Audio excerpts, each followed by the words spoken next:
Welcome back to Wembley Arena here in London and Game 3 between SKT and AHQ. We're going to jump right into this. Let's remember that these teams are swapping back to their original sides. Blue for SKT, red for AHQ. So I kind of want to re-hit the pick ban because we've seen so often that the red side is on, you know, the sorry end of the ban side, in which they can only ban out one champion other than Mord and GP. SKT, though, threw that curious Mord ban out the first time around. Yeah, and then they ended up getting an Azir and a Ryze ban on their side. I feel like SKT, you shouldn't ban the Mord. You should just let them ban the Mord. Make them have only one ban. And I feel like that was just a little, like... It's a mind game. It's a mind game, right? Like, maybe they'll do it next time. Maybe they won't. I don't know. It's like, look, we can beat you so hard, we're going to ban the champions for you. That's the kind of style. And then they're thinking like, wow, that's very offensive. You're getting into our heads. Yeah, do they go with Azir? Do they go with Ryze? I think that's the biggest one for me with their one ban. I think Ryze is more dangerous right now. Yeah. Well, a small take on picks and bans from us. We're going to throw it over to Shocks and crew to get some more insight before the game. Yeah, because of course we also want some more insight from especially Clement, because it's looking dire right now for AHQ.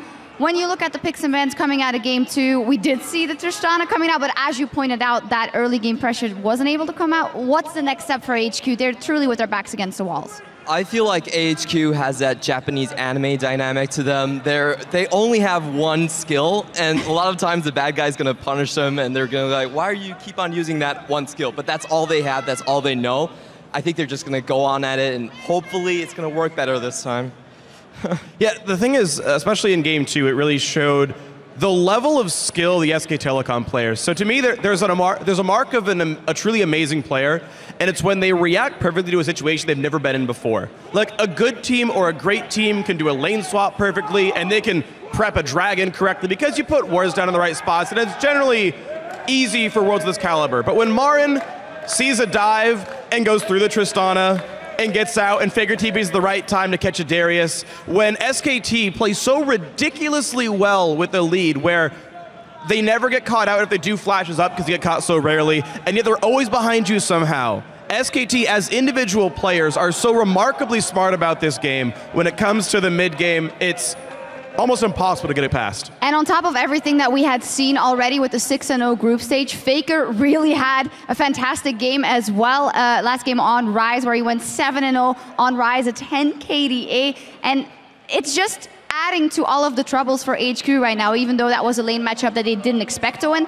Krubs was saying in the post-game that HQ needs to try and pick good lane matchups for a change and stay in those lanes. What do you think? Do they have the individual skill, maybe aside from mid lane, because we know that that might go south, to make that work? I think the big thing here is that if they can play a bit more proactively, they've been really on the back step for most of these games. I think going back to the normal EU-style lanes might help them. Like, I think a Mountain has last time at MSI, he did very well at snowballing that bot lane. That's really what they're banking on. SKT might try to punish them top lane, but they just gonna have to take that trade. It's kind of like the EDG situation, see if they can just penetrate the bot lane. Yeah, I absolutely agree. I think it's on Mountain. I think it's on targeting a lane that's going to work out. At some point in pick and ban, you can guarantee yourself a counter pick lane and a good aggressive jungler because they're not getting targeted that heavily. Mountain's getting something good no matter what. So finding one place to pressure, hoping this setup works and getting that one guy ahead. I mean, it is a tall task for AHQ, but a seed of the game, like in the early game, and you hope to grow that into a victory tree. Yeah, we'll see what happens. As you have, of course, read all the comments as well. How are AHQ going into this matchup? Had they foreseen that this might possibly happen, and what was their mindset? Well, I think that they knew that this was going to be a Herculean task. It's going to be very hard for them to win, but they're looking at Season 2, they're looking at TPA as their kind of inspiration. If we're here to win it all, it doesn't matter who we're going to face in this quarterfinals. We just have to go past them. Yeah, they have to turn it on, but Freak, maybe finally, before we go into the game, SKT looking unstoppable. I mean, really, it's kind of the case. You mentioned Herculean task. I mean, right now, AHQ are up against the Hydra. If they knock off one head, there's still two more they have to take down before they can ever actually win this matchup. The reverse sweep can happen, but the odds are, of course, incredibly slim because SKT just are so incredibly good as a team. Well, we are going to go ahead and head into Game 3, but before we go, we're going to listen to Marin as he talks about coming into this matchup as the absolute favorites. 지금 부담감이 없다고는 말 못하겠고요. 지금까지 SK T1이 우승도 여러 차례 했고 롤드컵도 이미 한 번 우승했기 때문에 그런 시선을 받는다고 생각하는데 그것 때문에 더 열심히 하게 되는 것 같아요. 부담감은 조금 그렇게 심하진 않고 네, 조금 있는 것 같아요. 그 부담감 때문에 오히려 더 좋게 성적이 나오는 걸 수도 있어요. I think it's way more than possible. I think it's fact. This team shows up time and time again. And like the interview lounge was mentioning, Freak in particular, 3 heads, 3 threats on the side of SKT, and nobody can stop them. It's been tough, and they haven't had, again, they didn't have the toughest group. They didn't have the toughest quarterfinal draw. We can say that pretty confidently. But even under those conditions, they still have yet to drop a game. Yeah, the problem with this team is whenever you watch a good team perform, you at least can find some weaknesses. You're like, okay, if you punish them this way, they do tend to fall behind. I've yet to really find an exploitable weakness in SKT that they just can't even master themselves. Well, and not only that, but it's about the draft phase, right? They have not really shown much that they didn't show in the group stage. It's still just the Rise mid coming through. They're seeing picks that we've seen from them before. So even if you can identify a weakness, they have many more strategies they can play that they haven't shown yet to cover it up. And then you cover all of that with the fact they can easily swap out players, prepare a new strategy off air, and challenge that. Easyhoon has said in interviews a couple times, played 2 group games, that he wants to prove his worth. Jinx and Diana taken away from AHQ. Azia and GP taken away from SKT, and another blue side Mordban. SKT going against the grain on that Mordekaiser. This is one of those times with the Azir ban that you really wonder about AHQ, because coming in, I think this is the 28th game in a row that AHQ has had to ban Azir because Westdoor simply can't play it. And that's a massive hole in your champion pool in the current meta. You can't come to a World Championship not being able to play one of the meta picks. It's just simply not possible. Last year, every sport should have been able to play Zillion, Alistar, Janna too. And we'll find out if it's going to hurt AHQ. This is potentially their last game of the World Championship, and Albus will get threshed once more. Yeah, complete mirror from game 1 in terms of picks, at least. It's coming out, at least first pick, because obviously that's the way the bans went down. Thresh Kalista comes down. This is where SKT T1 initially went for a Tristana combination. They could actually get a less mobile AD carry and just pick Tahm Kench to solve that problem. Right, remember the Rise was banned in game 1. It was the Lulu in the second game, so Tristana Lulu was the draft. FLICKR. I swear that's a grin. FLICKR initiates smile.exe. It's super effective, and for SKT, will at the last second swap over to Tristana. Not going to go for that low mobility AD carry. Instead, get the tower pushing power that Tristana will offer, and all the safety Tahm Kench brings to the table as well. Yeah, Tristan to Kalista is just probably the textbook counter right now, and if you play the game well enough, like SKT T1 does, it is probably the best pick. Bang even, like, he faced like a couple of rushes. That's the only mistake SKT have really made this tournament. You look at the player cams, AHQ just look defeated already. The Rek'Sai lock again. The Diana pick was the one here from AHQ, but this time they have no inkling about what that mid laner is going to be. And Westdoor throughout the group stage was very confident in blind picking certain champions like Fizz. Diana's banned out this time, so the Fizz coming in, he's going to go out like he came in, I guess. 7 seconds. He looks Grimace agonized by this pick, but there's the lock. Let's take a look. That lock, is that locking the door closed behind you or unlocking the door in front of you? It's probably asking in team chat. Any mid mains here? Anyone? Wanna play mid? Multi-role talent. For SKT, they need to lock in their solo laners, and this will give Ziv the opportunity to counter pick. However, Ziv has just run Darius as a very last pick, almost entirely. Need to see where he's going to go with that option. Very curious what he's going to lock in here. A bunch of assassins hovered over by Bang as they decide. Haven't seen a lot of Kassadin this tournament yet, but does have good survivability up against Fizz. Played once or twice if memory serves. Marin will get his hands on Fiora, so double assassin comp from SKT, no traditional frontline. and you've got all the safety of Tahm Kench. Well, very low wave clear, but they don't see the Tristana, they don't see the Jinx on the side of AHQ, they have the Trist, so there's not a lot of pushing power right now. So SKT is pivoting this game. They see the Fizz come out, they're saying, well, you can't fast push us, we don't need the wave clear, we will simply play your game and beat you at the skirmish game.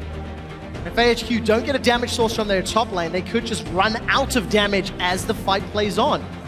Ziv gonna go with Darius once more. Another last rotation Darius pick into the Fiora up top to round out AHQ's team composition. Yeah, just full on skirmish mode.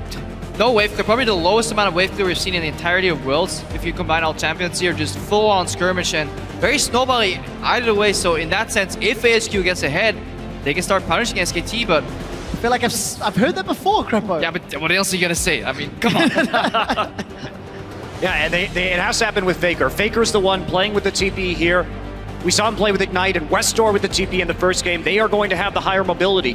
FLICKR doesn't have the most experience on Kassadin. This will only be his 8th professional game on the champion, but he is 5-2 so far. And again, Wolf bringing out the exhaust to just deny some of that damage. Really good against Fizz because you can get it in as he's dashing in, prevent some damage there. You can deny some dunks, and just with the Devour again, you can just, once the target's bleeding, you can deny the dunks simply by just eating your ally. And we need to see if AHQ can finally start playing around this Tahm Kench, because Wolf, he almost carried that last game as a support, just with a denial. I definitely want to see the interaction where Wolf on that Tahm Kench eats a target that's been hit by Chum the Waters, and see what happens to that giant Urf. We do see the team compositions, guys, on your screen for potentially the last time for AHQ. It's 2-0 in favor of SKT, and FLICKR is running the second Kassadin of the World Championship. It's game 3 and possibly the last of the day. Jump on Twitter, let us know who you think will win. And this first Kassadin was actually played by Pawn against H2K, and I didn't like the pick there because I thought it could have been punished very hard because EDG did take a lot of low wave clear. They made it work in the early game and they ended up taking a victory there.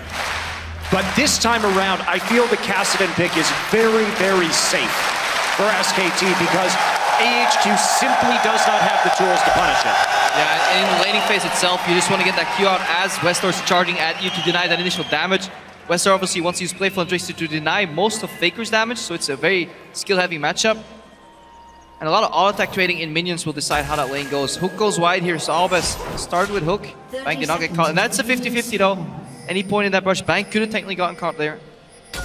Cheating up towards the top side though, because the Hook is usually thrown through the bottom part of that brush, and perfect synergy here. It's like synchronized diving. That's the deepest ward we've had in the early game before laning phases started, and I think both times AHQ have been able to initiate the lane swap. It doesn't look like they want that this time around. Maybe our first time here with standard lanes in this series. So we've got that coming in here as both of the dual lanes start on the bottom side. Crowd cheering for Fallen. Remembrance Day. It's just a eulogy, you know. Eulogy? The eulogy is coming when SKT's next match happens, Crowdball. Hopefully it doesn't happen tomorrow. All the fans in-house. But Mirror starts once again, except on the side of AHQ. Their top and junglers starting on the Krugs up top. You can see Westdoor, he's actually starting Playful Trickster because he knows if he trades into FLICKR with Q, he will lose his trade anyway, so he just wants to dodge the damage and do return damage with that Playful Trickster. But then he has to be careful of trading in melee range. A bit of a different start this time. They don't give Aldous the level 2, instead just sharing that experience as they know that 2-on-2 is going to be coming. Ziv hits level 2, same as Marn, and both will simply walk into that lane. Can take an early burst of damage as Wolf hits Albus for a couple of autos. Death Sentence finds the Catfish, but I'm not really sure I'm gonna jump in there. No grey health means that will hurt Wolf for a little while. Yeah. It's a good trade there from AHQ overall. Waited for Albus level 2, he's now level 2. Bang wastes his explosive charge on minions. This could be opening up for a trade here. Look at Albus, he knows because that's why he's walking forward. Flay hits, Death Sentence follows, and Wolf just breaks the chain. To the sounds, Crepper. Well, who needs to trade when you can just eat your AD carry and keep pushing the minion wave with explosive shot, Creppa? Morin in a straight-up lane, winning the early level 2. We're not over yet. Albus, he really wants to go in. The flashed play. Their sentence will get interrupted because Wolf will eat bang on. Bashes defensively backwards. There are teleports available if someone wants to play. Wolf is low. He's got a bunch of stacks and the rend comes out. Albus is stunned. Here comes FLICKR. He's going to look for the first kill of the game. He should get it. Null Spear. Auto attack for bang. First blood SKT. Yeah, and every time Bang gets eaten by Wolf, what ends up happening is just a flay of fish. Just one target gets hit and then you can't get to the AD carry. That hook just went wide. He completely got put in the mouth of the Tahm Kench and just gets denied. That's why you need the Blitzcrank. So get the hook in there so that they can actually just pull him right out, pull him to you. Instead, it is the natural counter, just like in real life. Fortunately, it didn't work for Afromoon. We saw him playing Blitz in the group stages. This is your Bang and Arn stats, Tristana versus Kalista. But what a great positive use of teleport at level 3. Something we did not see from Westall in the 2 previous games. And this is what's so good about this matchup coming in, is because FLICKR has the freedom. There's virtually no punishment from that. The Fizz can't get the tower damage down. He's not going to do anything in the early game. So you have total autonomy to make teleport plays on the bottom side. And when you commit like that, like Albus did, with the flash coming in, you have to expect that FLICKR's going to show up. And the one game that Westor opts to not play teleport, he actually goes for Ignite. Bot lane skirmish happens. His mid laner that he's supposed to beat them 1v1 gets a free assist, goes back to lane, and then picks up the wave. So his Ignite's already being somewhat nullified right here. So things just getting worse here for HQ. Difficult starts in game 3 of this series. Let's see a moment ago in terms of the items. Pickaxe already picked up there for Bang with his first blood gold against the longsword of Arn. This is going to make a very difficult lane for a matchup that was already in favor of SKT. SKT looking calm and collected on the cams right now, as it's like they're sorting out an issue with Wolf's PC. Yeah, client issue on Wolves should be resolved quickly. You can get back into games. You can keep eating Bang every single time. You think they'll learn though, after like 2 games of Tahm Kench, it was a nice flash and flame, then you can't go for that hook. You know Devour's coming. And somewhere backstage, Kobe is pulling his hair out. He's the most excited Tahm Kench caster off air, and he's not had a single game yet. It's very depressing, sad times for Kobe. But way to rub it in, quick shot. For Wolf, I just gotta get it in there, just throw some of that salt out. But for Wolf, Monty, despite having no competitive professional experience, showing a great master of the champion, great synergy with the rest of his team, and decision-making, when to use those ultimates, when to devour the respective teammates. Well, and that was one of the questions coming into this tournament, too. After MSI, after Wolf's last performance on the international stage, indeed his first actual performance on the international stage, because SKTS never competed internationally, was he going to have an issue with nerves? Because he really didn't play up to form when he was in Tallahassee. But here, he's on a new champion. Remember that his first time playing Nautilus support was in Game 5 versus EDG. Comes here again in a pressure situation with a new pick, and he is delivering. Okay, Mountain and Albus pathed together to the right side of mid, because Westor, instead of doing the fast push, which he can't because he's Fizz, actually put up a bit of a freeze to deny CS from FLICKR. He's now 7 CS up, and there's an additional 6 CS extra in that wave that's coming towards Westor, so you can actually get significantly far ahead. Mountain's pathing in right now. Well, FLICKR knows though. It's a party in the mid lane. Mountain's here, Wolf's here, Bengi's nearby. Even Albus had moved up into the river.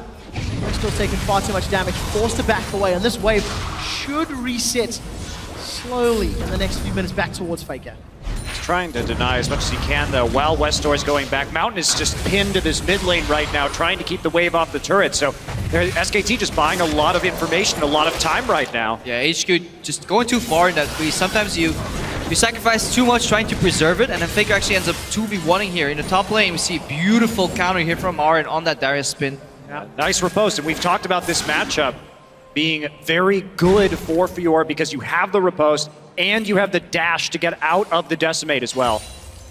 And backup for Morin as well. Bengi's sticking in that tri-bush. Here he goes. Bengi's pathing so far in this tournament has been fantastic. Finds himself behind Ziv again. Morin's even flashed for this one. Bengi's moving forward, holds the cocoon until it's point blank and undodgeable. Another kill to SKT. Westor does not have Chum the Waters, and Not going to be able to do anything to fake it there. I really like the way Bengi played that because he waited. He knew that Ziv's flash was still up. So he was waiting. There were two conditions he was waiting for. One, Ziv flashes, he cocoons him afterwards. Two, he gets low enough that they can kill him during the cocoon duration. And we have some... Wow. Fake is going to get killed. Westall follows the flash. May not survive. One more hit. The melee minions chasing and Westall wins the 1v1. Didn't even follow the flash. He predicted the flash right there. Fantastic fist play overall here. Because FLICKR flashed very late. He didn't instant panic flash. He waits for Westor to almost land, and Westor just predict that this is going to happen, so solid play. Has the potion ticking too, but nicely done by Westor. I predict a slow-mo zoom in from our observers. Ignite right there. Wow. My prediction not as good as Westor's. Really nice. Really nice stuff from Westor. And that's why he's one of the few players who has the balls to blind pick that Fizz. Need to see if it'll work out for him. Mountain's going to come up to this top lane, show face. Marin has got access to Grand Challenge. Ziv, not yet level 6, but down in CS. So Westor, flash burned, ignite burned, and a small CS advantage. Need to see if he can continue to snowball that lead, whereas Faker's TP, very close, 25% of the cooldown left, and then Faker may look to impact those sidelines. Oh, here we go. I know how this story ends. Yeah, they've learned a lesson. It's such a disgusting matchup for Thresh. It's like you don't want to focus Wolf because he has great health, and then you don't want to focus AD carry because you'll end up in his belly anyway. So what do you even do in this matchup? Lose mana throwing hooks?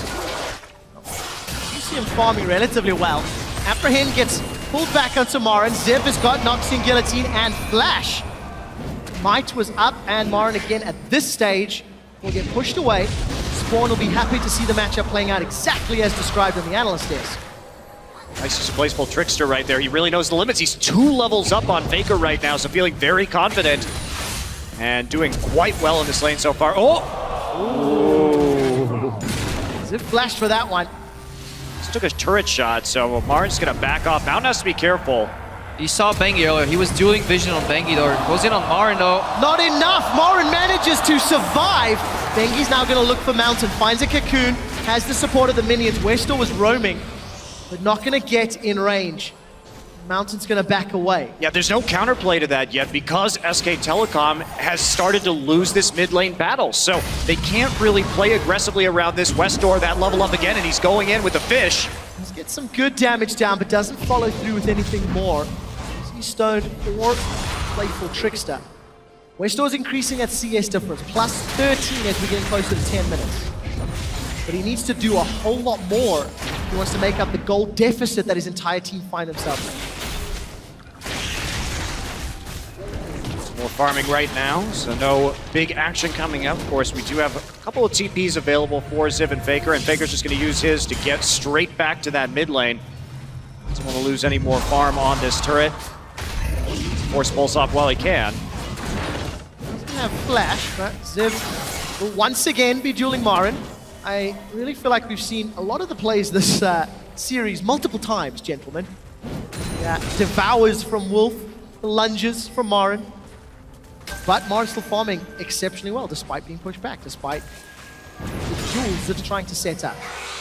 They have that gold lead. They're going to be happy scaling here. It's about getting FLICKR and Marin online again and into a split pushing form because once we hit that late game, the double teleport's going to be very important. Mountain going to tunnel in here.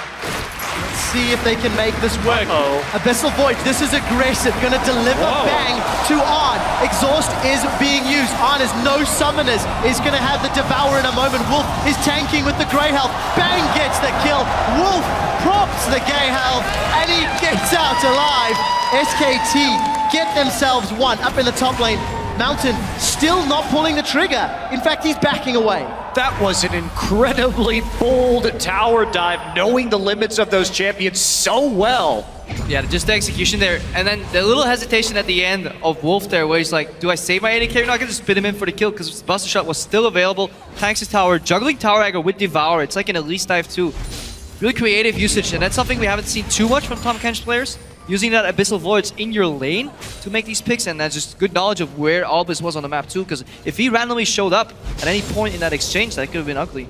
And Freak was talking about this earlier, but that I agree with him entirely. That is the hallmark of a good team, just being able to do these creative plays on the fly, not knowing the situation, and that's been a use. As we see Tahm Kench, it's been awesome to see him develop as a champion in professional play over the course of this tournament. More and more people are figuring out the limits, what you can do with him, what is good. Yeah, more so just the confidence that Bang has in Wolf too. Well, Oren taking a tower hit. Bengi's actually flashed forward. The volatile Spiderling comes out. Grand Challenge is available. Ziv gets the heal from Decimate, but it's not enough. Morin's Grand Challenge is successful and they take him down. And that is one of the strengths of SKT. Continuous faith in your teammates. Just overall, you saw Bang in the bot lane, didn't use heal or flash. Was sure Wolf would save him. In the top lane, Morin goes in for that exchange, knows he can trust on Bengi to burst him down quickly enough. Then the heal denies the bleed damage at all after that corpse of Ziv drops on the floor. So, again, SKT 4-1 right now. Looking for the bottom side. They see Bengi in the mid lane. They know FLICKR is back, so TP not up for FLICKR at the moment. Can they punish this? Let's take a look. So, Arn's going to take so many auto attacks. It's not going to work out. Mountain is around. Will kill the pink ward, but there's Bengi roaming from the mid lane. AHQ need to be a little careful. We did see FLICKR forced back because of the all-in from Westor. And AHQ able to sneak that Scuttle Crab from underneath Bengi's nose. 1,000 gold in the lead. Feels like it could be bigger, but AHQ are still farming relatively well despite giving up all of those deaths. And they're not stopping, putting on the pressure right now. Marin's TP is going to be up in just a couple of seconds, so we could see a very large fight. Wolf gonna get hooked. Let's take a look. Grey health is up. Mountain is going to go down. Bang just sends the Buster shot out, and they secure another kill. They secure a blue buff. Now, there are tunnels behind the Dragon. So if SKT stick around, Mountain has the opportunity to get involved with that Void Rush. A tunnel in the pit that's not being killed yet. 4 seconds before they come up. AHQ, they're sticking around. Dragon secure. Death Sentence finds Bang. And waddle, waddle, waddle. Wolf walks away. I like how they're almost drawing out hooks with Bang at the moment. They're just putting him in the front line. They have such confidence that Wolf is just going to be there right next to him at all times, eating him up. And so they're basically, by doing this, by dangling Bang as bait, they're making sure that AHQ actually cannot get a pick in this game because they're taking it hook, line, and sinker each time. And Westor's gonna land a hook onto FLICKR. Junglers are both nearby. FLICKR's gone low. Mountain will finish him off. And it looks like Westor's made it out alive. Now Mountain wants to get a Furious Bite onto Bengi. Marin is in trouble up top. Ziv flashes forward, finds the kill. May not have needed to expend the flash, but it doesn't matter. 2 quick kills to AHQ. Yeah, Marin not flashing there either, so had a chance to deny that kill. Not going to come through at AHQ. This is what they want. They want these skirmishes to start going their way and getting a big advantage. And FLICKR, his Rod of Ages has now been delayed significantly. You want to be getting that Rod about this time right now, 13 to 15 minutes, but he's going to get it late. That's going to slow down his scaling and give AHQ a shot at this game. Yeah, Westor said it first in his interview too. SKT roam a lot with FLICKR to get auto lanes ahead. One lane could use a roam right here as Marin because he just gets pulled in and does he get a good riposte here? And too early, and then the dunk does too much damage. You gotta, at this point, you have to hold it for the ultimate almost. I think that matchup is just so interesting because the mind games that surround the riposte and the decimate really start to take shape, and that time, Ziv does get the better end of that trade. Let's see whether or not AHQ can keep up this chaos style of game. Multiple fights on multiple sides of the map. That skirmish that their team composition offers, but no tower's fallen yet because of the inability to push waves incredibly fast. And that is punishing that Rod of Ages for FLICKR too. Any additional global gold speeds up that purchase a little bit. It's so far delayed because he's only relying on CS right now, and he's playing a style where he's actually roaming more than Westor. Go even bot like twice, help to steal away a blue buff, teleport bot once, so FLICKR struggling to get his scaling item purchased. There's TP coming into the top side. Everybody's looking for Ziv. He may not survive. Marin not going to be able to get the kill yet. Apprehend onto FLICKR. The heal from Decimate keeps Ziv up and standing. There's support coming from the river, but Westor will not be able to arrive. And SKT's play is thwarted by AHQ. There's just so little crowd control on that top side to actually get the kill. If you want to make that play, make sure that Bengi gets there first so we can provide the cocoon. a little bit disjointed on that top side gank, and so it won't be successful. Yeah, it just shows you how scary it is to die with Darius overall. We saw Soas, I believe it was, turn around and play on him too with just a good apprehend under the turret. And here we go, the counter play. Let's take a look again. Albus finds the flay, but bang, flashes from the death sentence. Wolf has arrived. There's a Devour available, and AHQ have the numbers advantage in the bottom lane. Will they commit to the tower? It does not look to be the case. And right there, just great presence of mind. Wolf getting into the bottom side to deny the dive. But not only that, Bang chose to flash directly down to avoid the hook. If he flashed left, he was going to get the mind game of the death sentence coming in. So he avoids it entirely by just going directly south. Yeah, really, perpendicular flashes is what you need to do against hooks, and really good presence of mind for Bang to do it. But fantastic flash play from Albus. Mountain face checking a bit here, but getting tanky enough to really start dueling Bengi in the jungle. Trading wards back and forth. Ziv looking for the fights. Fights everywhere, it's just non-stop. Ziv's not going to be able to follow up further. Teams are even at 17 minutes, and SKT have been ahead at 20 in every single one of their games. But the smallest advantage was 700 gold. Let's see if they can claw that back, or will AHQ continue to take advantage? And that is the nature of this game. Low wave clear compositions with full-on skirmish team comps, 0 towers taken, 0 dragons taken, or just 1 taken from SKT so far, and it just shows you how much of a different pace this game is due to the compositions. Yeah, you're going to see a lot of kills because no one can rapidly push the lane in this game except for Tristana. So it's a very slow march from turret to turret every single time. And that just opens up so many opportunities to make aggressive plays on enemy champions. But look at this, that tower's getting very low for FLICKR. Esports was playing so aggressive in that lane. They even toy with the idea of a dive. Teleport available for Ziv.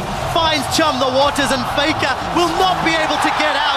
Westor dunks him under the tower. Cool guys, don't look at exploding FLICKRs. Just walk away. Just kill the best mid laner in the world, and I walked away from you. Matchup is in Westor's favor. May be able to get this tower in a few minutes' time. Finally, that Rod of Ages is completed for FLICKR. Mountain goes wide. Void the cocoon as Bengi fires it just to the side lane. Ziv now looking to chase him down. Will they go under the tower? Prey Seeker will get fired. Bengi's 110 HP. Mountain's tanking the turret. They've gone real deep for this. There is a Void Rush out if Mountain needs it. Ziv, he's all of a sudden out of position. Decimate heal will not land, and Ziv will get dropped. Mari can look for more. Tunnel for retreat from Mountain. Flash is available. Gonna find another tunnel. Lead to a third tunnel. Mountain's just digging holes everywhere. Well, I mean, it's an interesting idea. While FLICKR was down, they knew he was dead. He didn't have the TP up, but making that level of dive at this point in the game is so greedy. Very, very risky. Yeah, Mountain dug a grave there for his top laner and then tunneled his way out. Ziv was doing actually fantastic in that 1v1 matchup up until Mountain arrived and kind of threw it away there.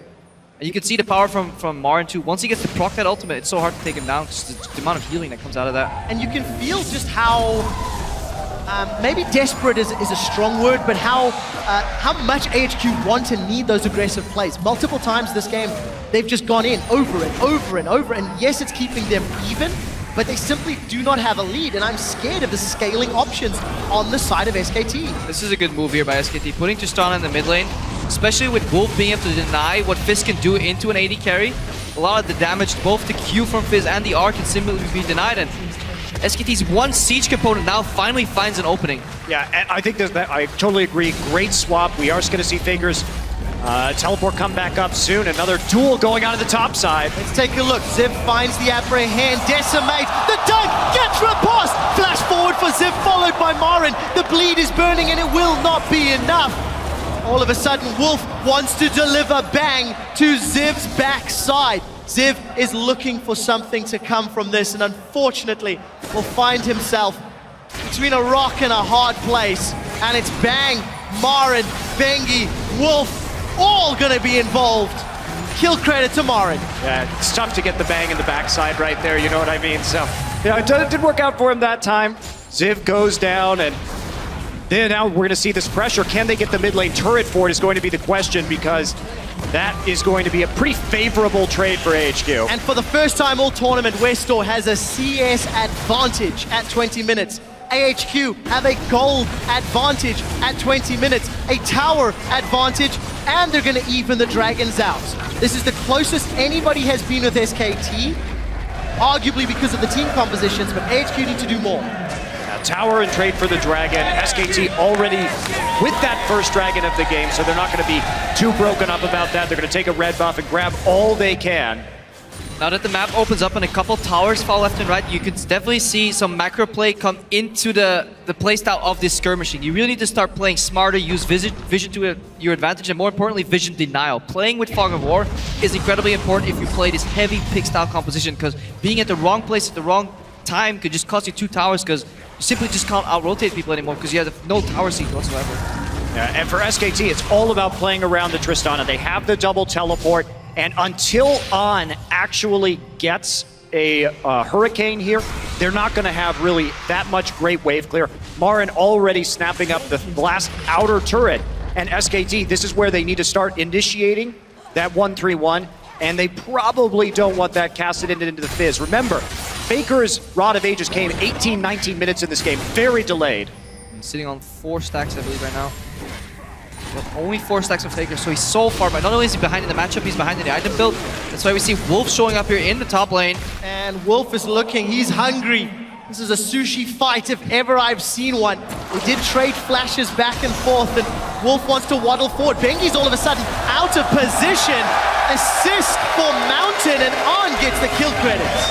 I actually don't know why we see Bengi running the Runeglaive here instead of the Cinderhold, because his solo laners are very fragile in this game. He needs to be tanky, and he really hasn't done all that much that he with the Runeglaive that he couldn't have done with the Cinderhulk. And we see some inexperience here from SKT from playing behind with this very pick-oriented composition. Bengi got caught there because he was pathing to the top lane to maybe get that kill, but it takes you too much time to get there, and you just get punished because there was 2 members involved chasing down the top laner, or chasing down Westor there in the top lane, and Bengi just passed it to mid lane and with no vision.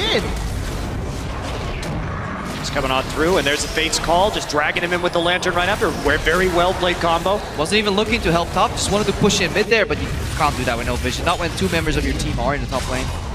Luckily for SKT, tempo is now slowed down just a little. There's not a lot of towers to pressure for AHQ unless they're very deep in SK territory. And obviously that deep vision in the top quadrant will give SKT information to work with as AHQ is playing further back on the map. Hurricane has been completed, so On is activated, if we can say that.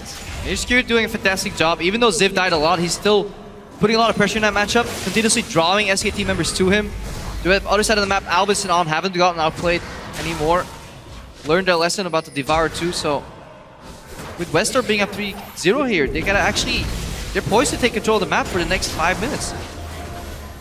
Here we go, just a little bit of harassment on Mountain while SKT takes out that pink ward. Do see a kind of topside control going to SKT, AHQ with the deep wards at the bottom. Marin gonna go all in. Let's take a look, level 15 to level 13. Zip's gonna be able to proc the grand challenge. Noxian Might will not even get activated. And Marin uses that level and item advantage to his favor. Marin didn't even lose HP in that exchange. Really seeing the power of that build coming out. I mean, that's it, right? Once you get the Phage onto Fiora with the dash too, it is incredibly difficult to get away from her in a one-on-one once she starts going in. Yeah, and the Ravenous Hydra buys you enough lifesteal time to proc your ulti, which gives you more health, which then gives you more lifesteal, and suddenly that all-in type of style that Ziv was playing earlier just isn't working anymore, and these longer trades are getting more into Marin's favor. And SKT will also have the map play thanks to double teleports. AHQ cannot afford to have Westor in the wrong place at the wrong time. SKT, they're starting another early Baron. Teleport is available for Ziv. There's a Lantern in the pit, so Albus is aware of this. Yeah, clever play. They just poking in there, seeing if they could get something. They saw a bunch of members recall, and of course Ziv being dead. You can sneak it right there, might as well go for it. Not really anything to lose, and if you can't get it, if they detect it, just pull off immediately, no harm, no foul. Yeah, if you don't opt into a fight, there's no sieges that can happen on the other side, because wave clear is just so tremendously slow this game. All right, 25 minutes in. 500 gold separates these teams, but it's SKT. They need to replace their deep vision. They've had truly exceptional vision this entire series. Let's take a look how they prioritize. Will they look at set up around Dragon, spawns in a minute, or are they content to play around this Baron? Neither team wants to deal with Baron-powered minions. It's extremely limited wave. Well, AHQ's in a similar position that they were in game 1. This is a very kiteable composition that we're looking at. It's just the Fizz, you know, coming in instead of the Diana, but same issue. So the more SKT can force them to just face check a brush, they're going to be able to kite out very effectively and then re-engage once the Tristana resets come through. So for SKT, it's playing out in a similar fashion, and AHQ has to find an answer. Ooh, good repel. Bengi alive. The Flay will not really find its target. They've committed a teleport and a box. Westor, Chum the Waters finds Wolf, and we're going to see that fish fight once more. Grey health goes low. Death Sentence will not find a champion, but the grand challenge is being proc. Albus will drop, and SKT have the healing advantage. AHQ have already lost 2. As Marin may burn, he survives, stays alive. Faker and Bang go forward. They've only lost the Catfish and taken 3 with them. Yeah, and such a subtle outplay there from Bang, just sidestepping the hook after Albus flashes in, and he doesn't have it hesitate at all. He just keeps whacking away at people, and then people forget about Fiora. Now Mountain goes in, but Bang drops. He finds him! Mountain shuts Bang down, defends the tower as well. That was a really good play by Mountain, knowing his limits right there and stopping the siege while simultaneously getting the shutdown gold. Very well done. But overall, just the knowledge of these champions, just sidestepping from Bang, Marin just staying alive by hitting a minion right at the end before bleeding to death, then they just kicks in, gives us some more health. Confused Sentinels here. Sentinel's getting real dizzy. That Sentinel will actually see something though this time around. Dragon. And this is the replay of that fight. This play doesn't do too much.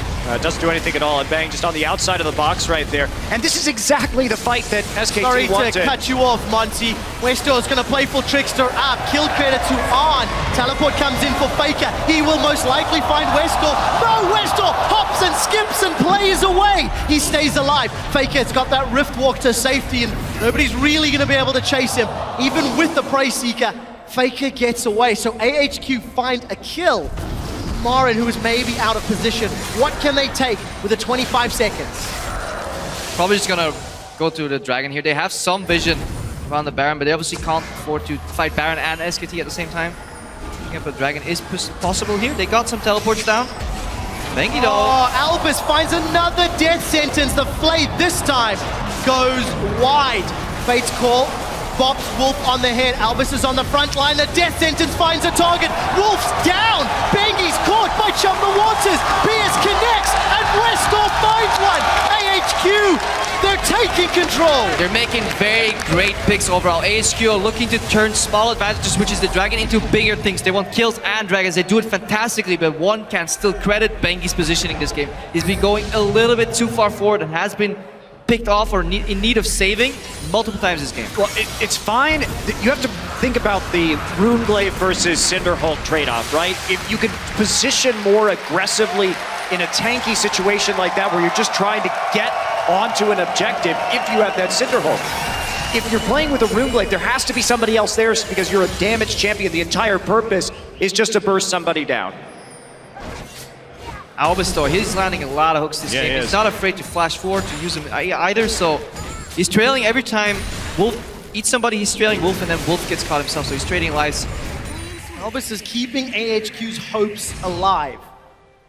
Time and time again, he's landed those death sentences all series long. And as we hit 30 minutes into the game, it is as even as this is going to get. So here's Bengi getting caught out. The problem with this play is Faker's in base with no teleport.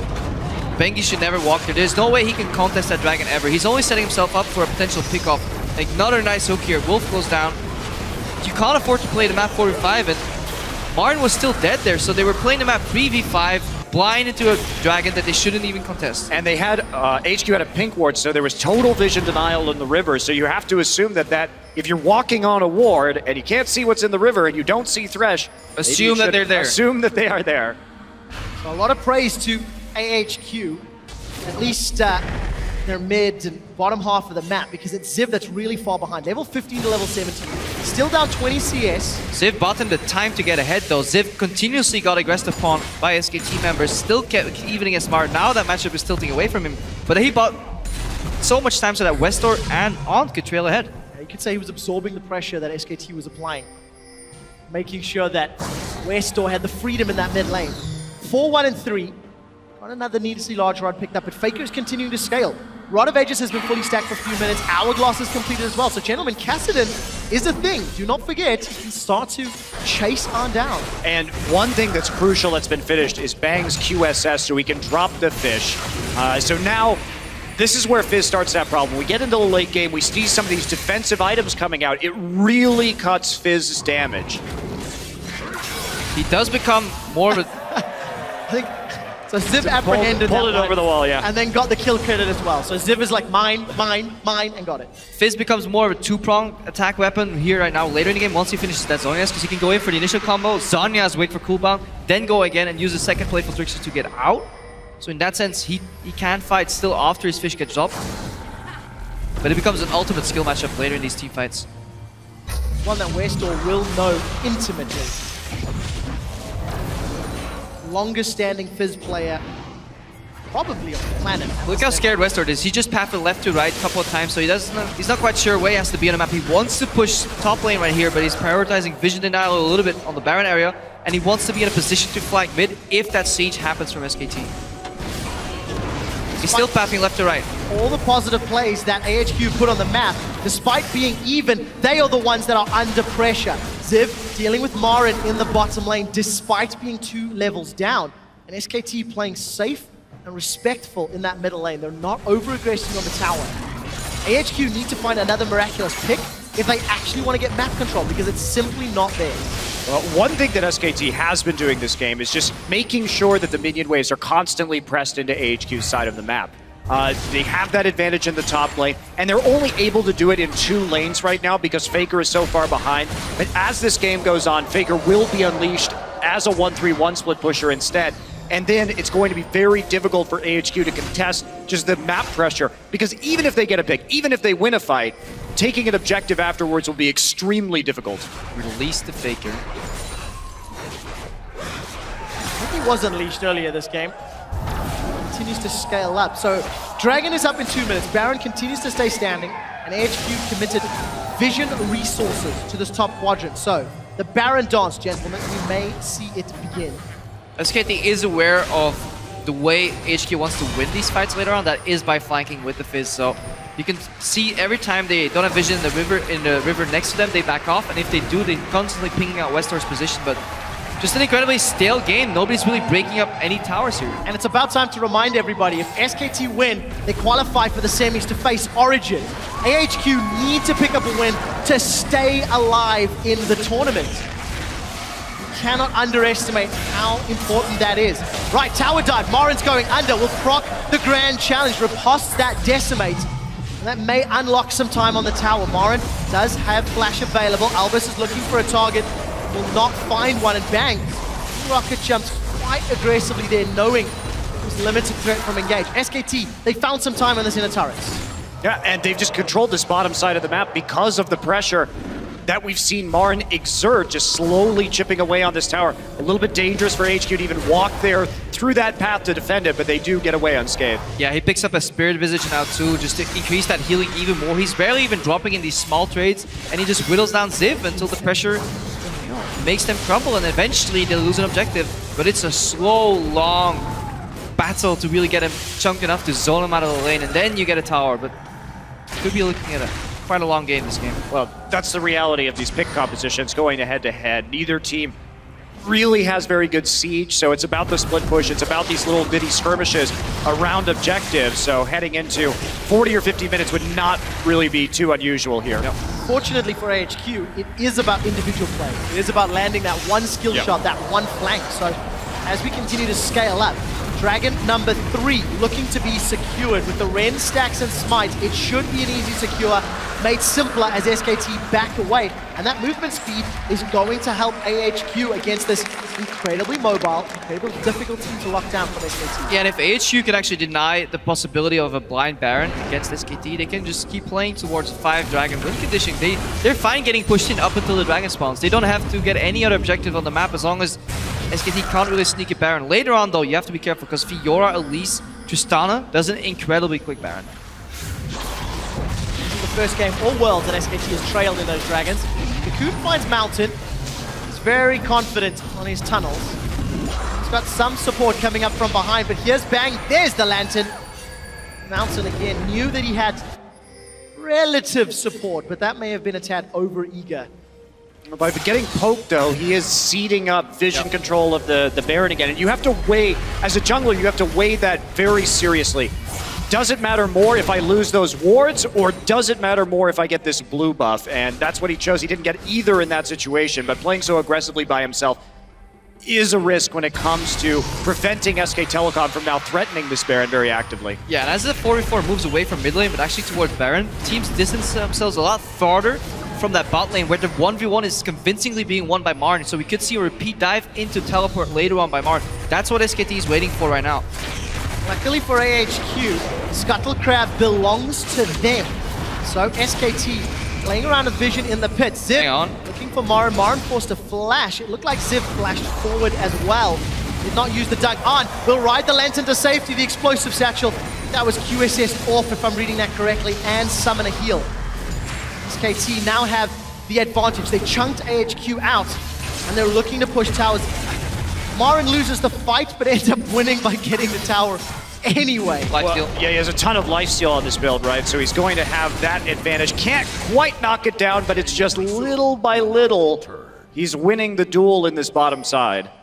One more mistake from either team will result in a big objective. For SKT, if they punish a mistake from HQ, it'll be blowing open the base thanks to having Tristana. Slow farm game here for FLICKR. See what he goes for next. It's going to be the Void Staff or something else. It's a nice big wave right there. If we've been watching SKT, every time they push down to that tier 2 turret, they've been letting a slow push develop. While they push mid and bottom, the wave develops, FLICKR goes and farms it, and then they reset back in the mid lane. Yeah, I've seen the hesitation on Wester too. He wants to push it out fully, but he can never quite commit to that full 1-3-1 because then SKT just punished. He's constantly looking for those flanks, but due to really good warding on the side of the flanks, SKT is preventing it, and that puts a bit of a net neutral state where neither team is really getting ahead. Well, even if you do have wards if you're Westor, you have to worry about the Tom Kench ult, you have to worry about the teleport coming in from the very fed Marin. So there's a risk even if you do have that vision. Mounts playing with his life a little bit. Used the tunnel to get away from Benki, and Bang was looking to take him out. Void Staff was completed by FLICKR in the last back. Marin's got himself another BF sword. Damage galore as far as he is concerned. Westor's had that hourglass for a little while, so power curve continues to escalate. We're about to hit 40 minutes into the game. No clear sign of a victor yet, but SKT honestly spending most of the time away from their own base. Interesting potential power swing in this matchup here. Steris Gage finished by Ziv, so when he goes low, he actually gets that extra health and just more damage coming out of him in an extended duel against Marin. So Marin actually just wants to slowly. He's even more incentivized to kill Ziv slowly and painfully instead of actually going for a burst fight. Oh, tension is building. On once again takes no hit, no attack rather. Needs to back away. Marin still fighting Ziv in the bottom lane. Gromp round 3 goes to Marin for the second time. And we haven't seen FLICKR use his teleport to really assist that 1v1 there in the bot lane. Ziv and Marin have been facing off a couple of times against each other, but FLICKR could easily just teleport down bot if the remaining SKT members can hold the Baron threat 3v4, and that could swing up in the game too. So for the first time, AHQ are not making as many positional mistakes. Mountain's playing a little aggressive, and for SKT, with their team comp, they're unable to play the map as effectively. They are so reliant on finding a kill. Yeah, but the problem here is that AHQ is marching to the beat of SKT's drum. The side wave control has been heavily in favor of SKTelecom over the last 10 or so minutes. So they're constantly playing a defensive game. They have to keep poking in dangerously at Baron to start to clear out wards.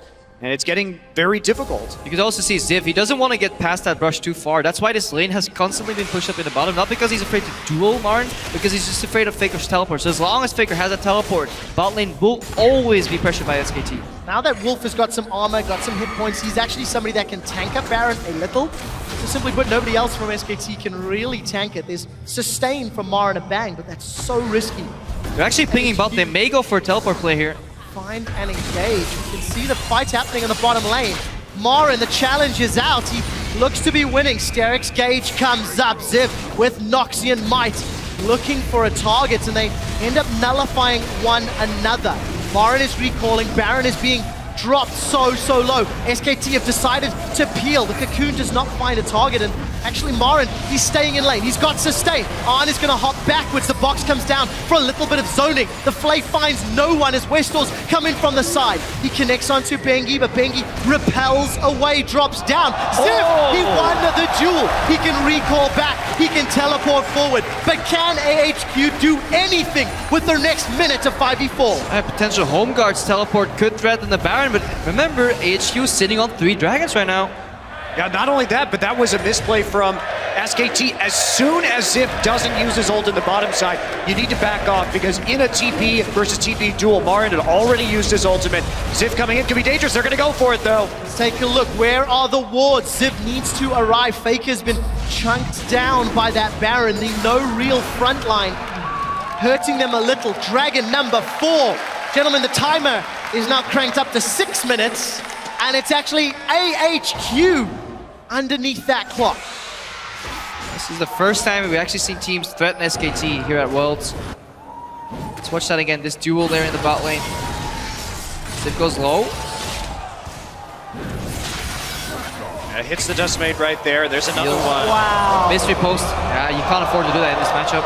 Oh, gentlemen, sorry to pull you back. Albus is in trouble. Fate's Call pulls him backwards. He gets a 4-man knockup, but Baron is down. 3,900 HP. Ziv is being exhausted as he's on the back line. Arn is trying to hop and skip towards Marin. A double kill for Bang. He gets the reset on the rocket jump. May get a 3rd onto Mountain. Looking for the auto attack range.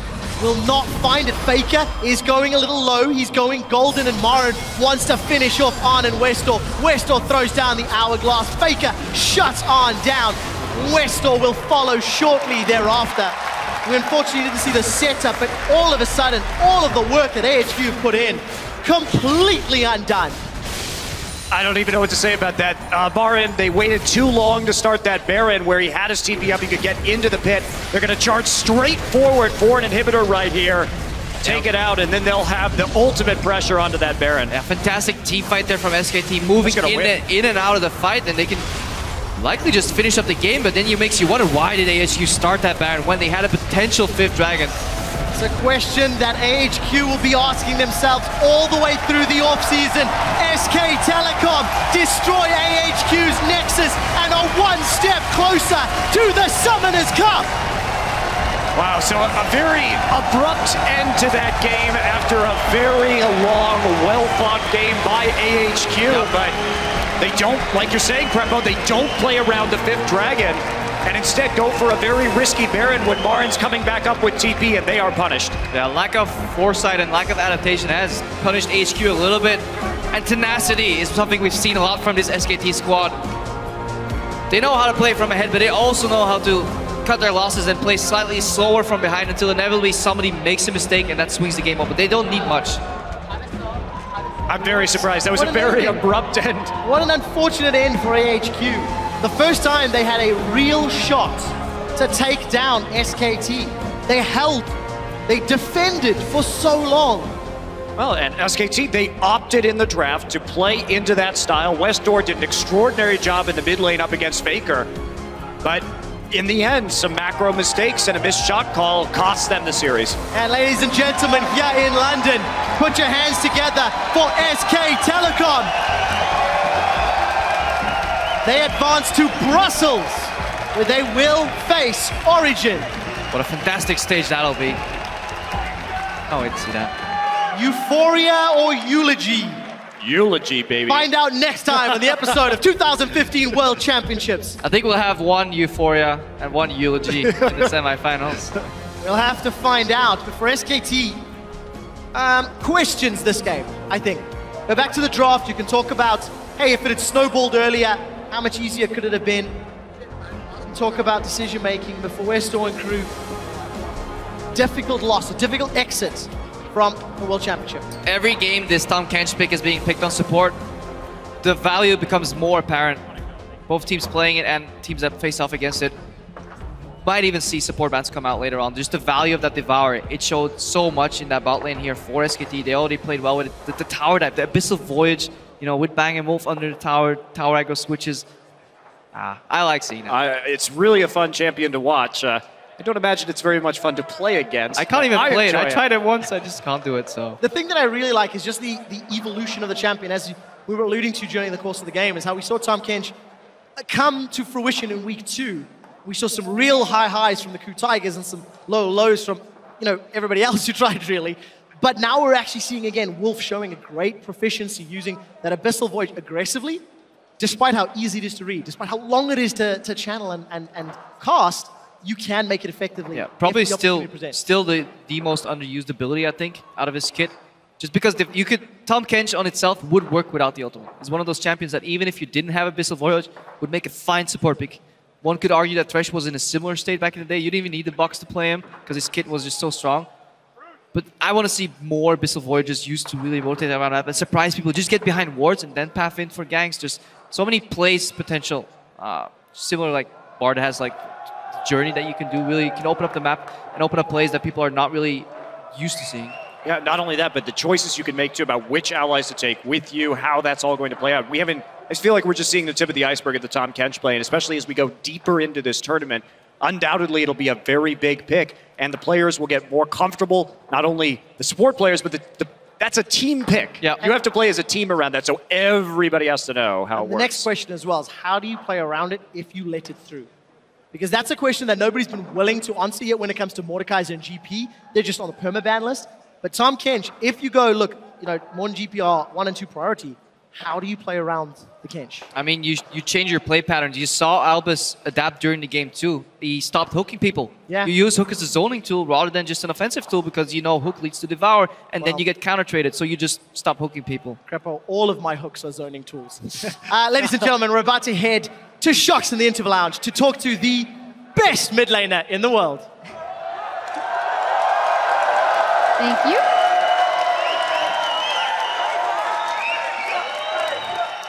Well, first off, congratulations, FLICKR, on making it to the semifinal. When we went into Game 3, it looked like it was going to be a very clean 3-0 sweep for you guys, but then it was quite close, especially in that mid lane. What happened there? 페이커 선수 우선 4강 진출을 축하드립니다. 3경기 이전까지는 되게 깔끔하게 3대0으로 끝날 줄 알았는데 3경기 때 이제 라인전에서 좀 고생도 하시고 경기가 전체적으로 힘들었는데 경기에 대해서 좀 말씀을 해주세요.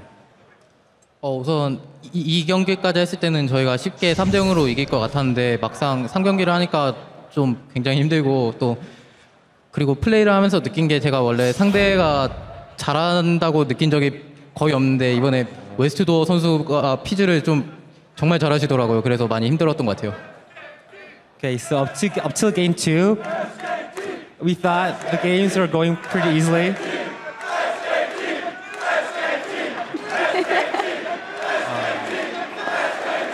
Until game 2, it was pretty easy, but at game 3, yeah, the game was very hard. And during the mid lane phase, I really acknowledged my opponents as a very strong laner, but I thought that Westor phase is very strong, and I had a very hard time against him.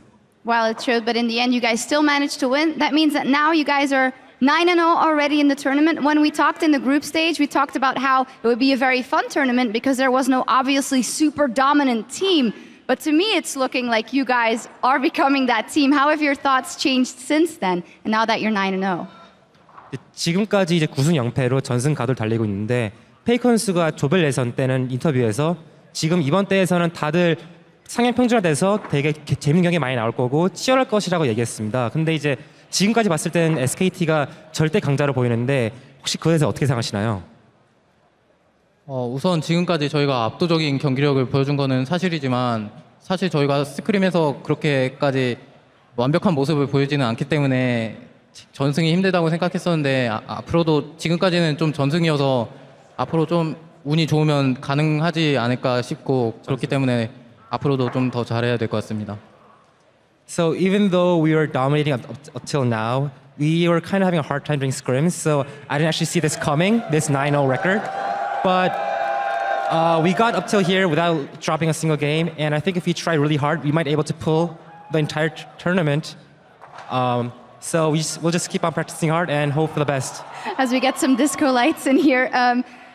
might be able to pull out the entire tournament. So a win versus Origin would be needed for that. That's the team you will be facing in the semifinals. I mean, we're here in Europe. They have a lot of fans here. So do you guys. I'd love to hear your thoughts on that matchup. 그 이제 페이커 선수가 방금 전에 말한 전승 우승을 위해서는 이제 다음 4강전에서 오리진 팀을 꺾어야 할 텐데 이제 홈 그라운드이기도 한 오리진을 상대로 이제 어떤 경기가 예상되는지 말씀해 주세요. 우선 저희가 전승을 하기 위해서는 오리진을 3대 0으로 이겨야 되는데 사실 오늘 경기도 굉장히 힘들었거든요. 그래서 다음도 전승을 이어가기는 힘들 것 같은데 아무튼 오리진이 지난번에 경기하는 거 보니까 굉장히 좀 잘하시더라고요. 그래서 좀 걱정이 되지만 그래도 제가 유럽에서 경기를 좀 많이 해봤기 때문에 지난 올스타 때 관중들이 유럽을 응원해도 별로 상관없을 것 같아요. So in order to beat, okay, so let me try that again. So if we have to beat Origin 3-0 again next week, I think it's gonna be a very hard job. Like even today, we struggled a lot, and I personally also played a lot of games in Europe so far, like even last year at All-Stars. So I think even though the home crowd might cheer Origin, I'm fine with that. And yeah, that's it. You're fine with that. One final question, maybe, FLICKR. I feel like you're having a lot of fun outside of the game as well. I saw you high-fiving the crowd over here, and you seem to be a lot more relaxed than I saw you in Season 3. Can you tell me about your personal experience so far at Worlds? 페이커 선수 이제 방금 경기가 끝난 직후의 모습에도 막 팬들이랑 하이파이브를 하고 되게 팬들이랑 되게 훨씬 더 즐거운 모습을 보이는 게 많이 보였는데 2013년 월드컵과 이번 대회를 비교했을 때 어떤 경험을 하고 있는지 얘기해 주세요. 그러니까 2013년 월드 챔피언십과 이번 대회에서 본인이 어떤 게임 외적인 모습을 보이고 있는지.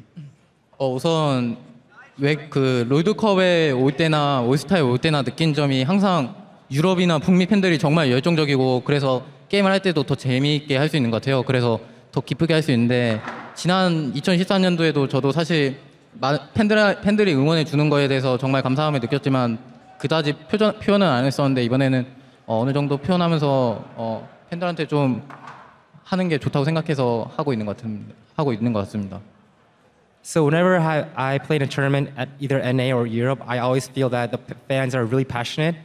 And even back in 2013, I really want to thank them, but I wasn't able to express that thoroughly. So for this tournament, I'm trying my best to express that I'm thankful for my fans.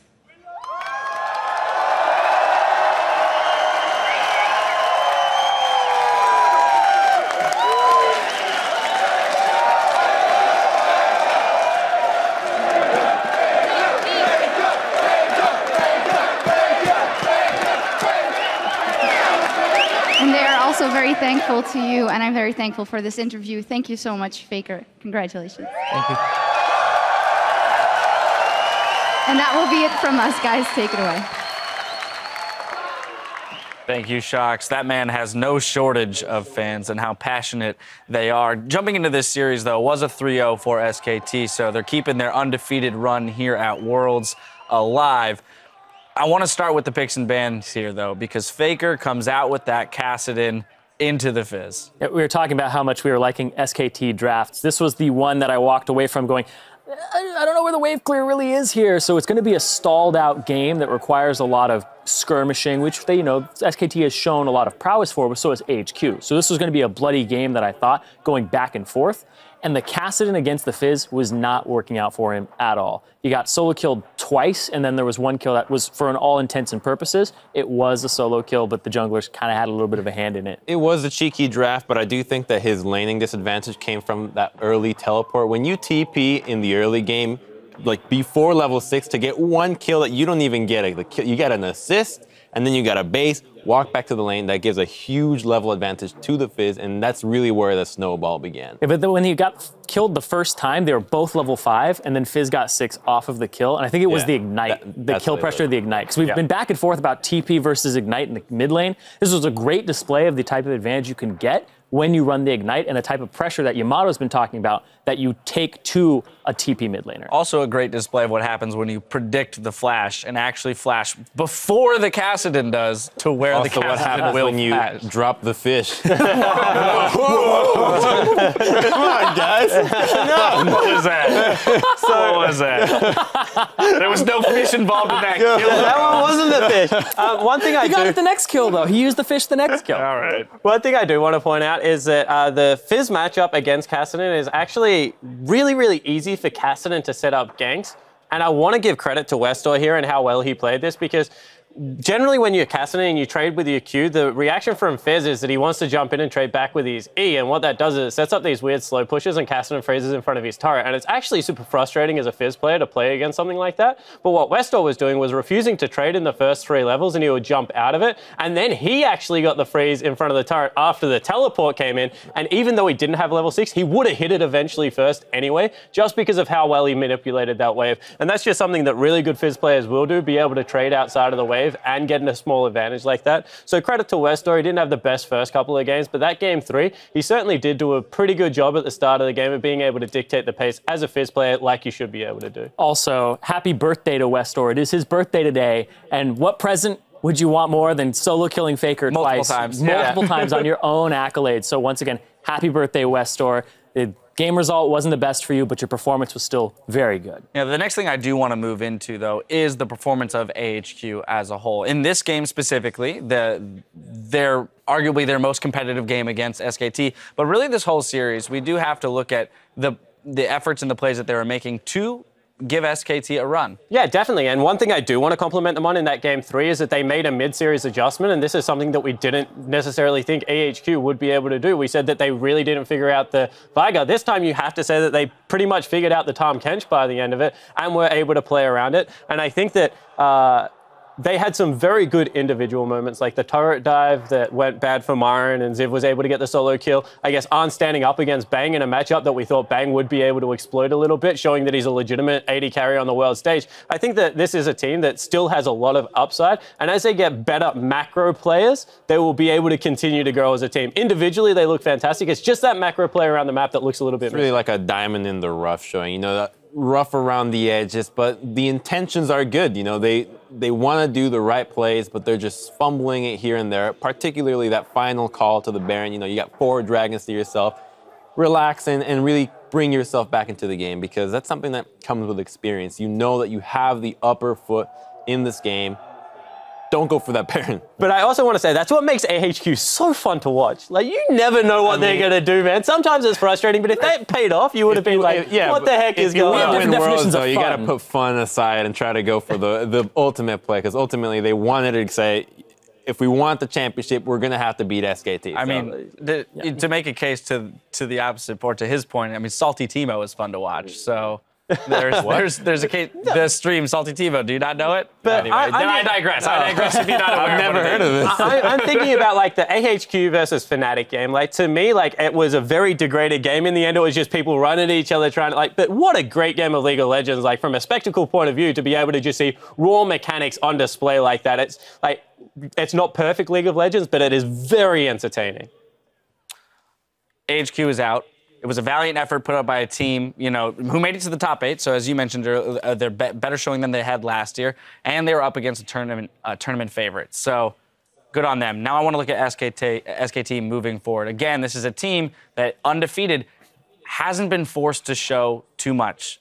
I think a pattern that has come out in SKT's play a lot of times is Bengi's performance. So a lot of times he can be very good, pressure all the time, never gets caught out, but sometimes it's the opposite. He's getting caught out a lot by himself. We saw him in this series multiple times dying off on his own. He could have died a lot more times if AHQ executed on that. And that's something that, going into Origin, they can highlight as a reoccurring instance, that they can really punish SKT for it. And if I'm Origin looking into this, I'm thinking, we got our weak spot, guys. We really need to put all our eggs into this. And Amazing's going to have to step up from yesterday's performance to actually do that. Well, speaking of Bengi, right now we're going to send it over to Freak for a word with SKT's jungler. Thank you very much, Dash. Hello, everyone. I am here with the victorious SKTelecom T1 jungler, Bengi. I've got to talk to you first about that matchup. Coming in, Was there any point where you were ever concerned that you weren't going to make the semifinals here? 이번 8강전 경기를 하면서 혹시 한 번이라도 이거 4강 진출을 못할 수도 있겠다라는 생각을 한 적이 있었나요? 일단 4강 진출을 못한다는 생각은 안 했는데 경기를 질 수도 있겠다고는 생각이 들긴 했어요. I never thought that we wouldn't make to the semifinals, but I actually was worried that we might drop a game at some point. Well, talking about dropping a single game right now, you guys are 9-0. Maybe only 6 more wins to go. What will it take to make the perfect 15-0 run at Worlds? 현재까지 9승 0패의 기록을 가지고 있는데 이제 나머지 6경기만 더 이기면 이제 15승 0패 전승 우승을 기록할 수 있는데 그 기록을 달성하기까지 이제 어떠한 것들이 남았는지 말씀해 주세요. 어떤 것들? 그러니까 어떻게 해야 전승 우승할 수 있을지. 일단 가장 중요한 게 4강이고 그다음 결승전인데 뭐 다 이겨야 된다고 생각하는데 준비를 어떻게 해야 될지는 잘 모르겠어요. 현재까지는 잘 준비하고 있으니까 이대로만 계속 가면 충분하지 않을까 싶어요. So winning Worlds without dropping a game, that means you have to win like every single game from like semifinals and finals. That's like a very hard task. But I think we prepared very well up to this point, and if we just keep on maintaining this momentum and our practice, we should be fine. Wow, so actually a pretty good chance you make the 15-0. Bengi, final question for you here. You're on track to be the second player, well, I guess first alongside FLICKR, but the both of you, to be a 2-time world champion. Do you think you're deserving of this title? 이제 뱅기 선수가 페이커 선수와 함께 이제 롤드컵 2회 우승을 이제 지금 노리고 있는데 뱅기 선수가 생각하시기에 본인이 그런 2회 우승을 타이틀을 가져도 될 자격이 있다고 생각하시나요? 뭐 자격은 누가 주는지는 잘 모르겠지만 저는 자격은 충분하다고 봅니다. It's hard to say in my own words that I deserve that second time title, but yes, I think I do. Bengi deserves the double world championship. Bengi, congratulations on the win. Thank you very much. And we're going to throw it back to Dash for some analysis on those games.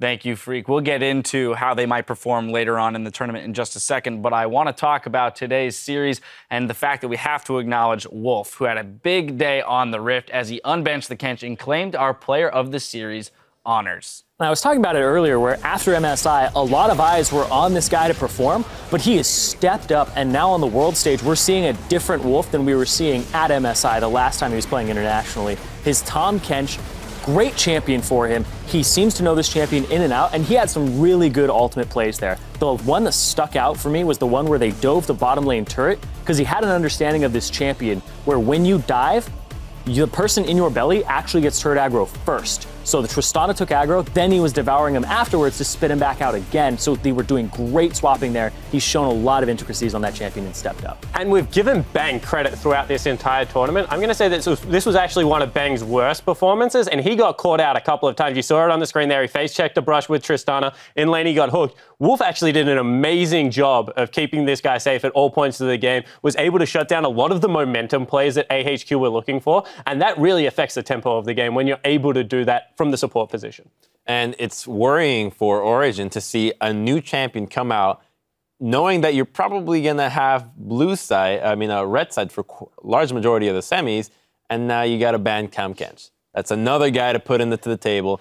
The Rise, the Fiora, like where does it end? Yeah, if you're on red side and you're already banning more GP, it's hard to attack this SKT team. Yeah, and a little bit before, it used to be you can target Wolf a little bit, get his Alistar out of the picture, pick your Braum, get Janna out of there as well. Doesn't seem to be the case anymore, because now he has multiple fallbacks, and with the red side problem, he's going to be able to get anything that he wants. Well, let's pull up the playoff bracket and see how it's filling out with another day down. SKTelecom have added to their Perfect Worlds run with today's 3-0 sweep over AHQ. They'll move on to face Europe's Origin in their semifinal showdown next week. So again, we've hit on it ever so slightly just now. When we look at that, based on what we saw Origin play and their slow games versus SKT and their rather controlled, clean, slightly faster games, how do we expect that matchup to play out? I think SKT is going to drop at least one game here. Hey, Origin has shown very slow games, but the team comps they run around them are very good into the scaling. And sure, they might not be able to hold themselves in the early game, but I think that Niels' laning phase with Mithy is just really strong right now, and it should be a big enough lead to carry them through that early game against SKT and stall the game a little bit longer. Maybe we're going to see the same thing here, but I do think that they at least have one game because of what we saw here. I'm really worried because Myron has shown Fiora, and Niels' best champion is Kalista, and Fiora is actually really, really good against Kalista. The short dashes means that you can pressure her throughout all stages. Actually itemizes into Frozen Heart very well as a second item if you don't want to go the Black Cleaver to get the same 20% CDR. And I think that if anything, we do have a comparison here because we saw Civ play against Huni, and we've seen Soaz play against Huni a lot of times, and Myron completely demolished Civ today. And I think that that is something that Soaz is going to be looking at. Kennen, bad against Fiora. There are so many matchups. That becomes such a priority pick right now for SKT. And that guy has shown just time and time again, he will take over fights. One thing I'm looking at is the coaches here. Koma and Hermit. The drafting that we've seen from OG has always been off the tendencies of their enemies. Right? Against Flash Wolves, they're saying, you take it late, we're just going to take it late as well. Against TSM, they did the same thing. I want to see if they're able to say, this is the weakness of SKT. We're going to target the jungle. We're going to go in. We're going to go in early. Maybe they know a weakness we don't. I want to see a different type of style here from OG because they've been saying that they have versatility. Can they play early game compositions and snowball?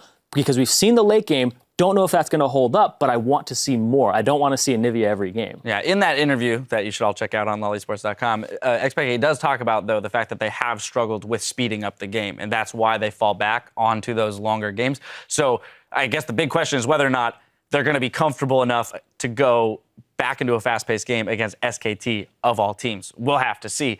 Tomorrow, though, we'll move on to the other side of our bracket when hometown favorites Fnatic take on China's Edward Gaming in a best-of-5. The good old LPL region here for you, Spawn, making their stand against Fnatic, the hometown favorites, to say the least. Thoughts on this matchup? It's going to be really interesting. This is, like, once again, another MSI rematch that we saw, and the difference is that it's now Reckless playing in the AD carry position, and that's going to be super fun because it's like EU deft versus actual deft, and I think Reckless is a really good AD carry at this point. He does a lot for his team, so I'm really interested to watch this bottom lane play out. I love the AD carry role because people thought it was the weaker position coming into this tournament, and we've seen so many AD carries step up and do great things. So I just want to see how that plays out. Yeah, and you're talking about the weakest position. The perceived strongest position coming into this tournament is top lane beforehand. Huni versus Koro. Koro, well, this guy, he wasn't playing at all during the group stages. This guy was out for injury. He's the team captain. They want to improve their communication, bring him back. I know he's not as practiced with the team since their boot camp in Korea, and he hasn't been putting in the same time that Amazing Jay has. So Huni has also been having wishy-washy performances in the top lane. So this is a big volatile matchup for me here. I want to see what Koro can do on this patch, and I want to see, I know we saw him in the 5.16 previously, but I want to see what he can do on 5.18 versus Huni, who does seem to have a good adaptation there. He's got the Riven, he's got all these carry champions. What can they do against each other, and who gets that edge? Well, you could argue that these teams were inconsistent during the group stage. You know, they didn't have the best showing. We expected them to play at a higher level coming into the tournament, but they always play well when it counts. So I don't think that this is going to be a one-sided series whatsoever. Likely to see those 5 games go the distance. Hoping Fnatic takes it too. Well, would love to see 5 games tomorrow. We'll leave some analysis for tomorrow as well. That's going to do it for us tonight. But in just 15 minutes, Quick Shot, Crepo, and Freak will be along to recap the day's biggest moments with Worlds tonight. Now for myself, the casters, and the entire live broadcast crew, thank you for watching, and we'll see you tomorrow. Drop the fish. Welcome, ladies and gentlemen, day 2 of the League of Legends World Championship quarterfinal. Bang's looking for on the play, will not find a target. Morin, he'll get a heal from the summoner spell and stay alive. Cocoon buys time for SKT to take down the second tower, and SKTelecom will hold true, and SKTelecom finish the game to go 1-0. Bang gets caught by a Cocoon, and the play holds Morin in place. Art is going low. Morin will not be able to get the kill. Will find Bang. Devour's available, and Wolf eats him. Saving Bang. No damage. Spits him Told back you. out, and there's no damage. SKT are 1 game away from a battle against Origin. Bang is going to get killed. Westall follows the flash. May not survive. One more hit. Volatile Spiderling comes out. Grand Challenge is available. Ziv gets the heal from Decimate, but it's not enough. Ziv is being exhausted as he's on the back line. Arn is trying to hop and skip towards Morin. A double kill for Bang. SKTelecom are 1 step closer. closer to the Summoners Cup.